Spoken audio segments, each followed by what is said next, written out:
In March 2026, the world witnessed a wave of precision strikes inside Iran, a 24-hour operation that reshaped the concept of modern warfare. This was not a single attack. It was a synchronized network of missiles, drones, and aircraft, guided by live satellite intelligence and AI-driven targeting systems. From the sea, U.S. destroyers and submarines launched Tomahawk cruise missiles, autonomous weapons flying hundreds of miles at low altitude. Stealth bombers and multi-role fighters followed, using radar-absorbing designs and precision-guided bombs to neutralize key defense nodes deep inside Iranian territory.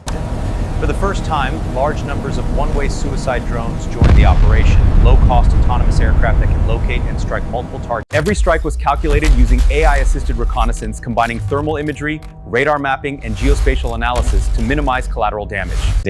After the blowrush Sharbas asked forensic teams use spectrometry and residue data to now study the analysis to study the impact, understand impact data. That data helps scientists understand weapon effects and improve safety standards. Artificial intelligence played a silent role, analyzing satellite feeds, predicting missile paths, and assisting commanders in real time. These coordinated strikes demonstrated a shift from conventional bombing to information-driven warfare, where precision, not power, defines dominance.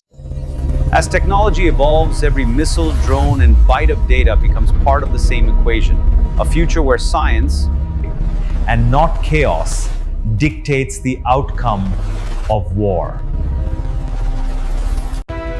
In a striking development in 2026, Iran has launched Tomahawk missiles, showcasing advancements in AI warfare and modern military intelligence.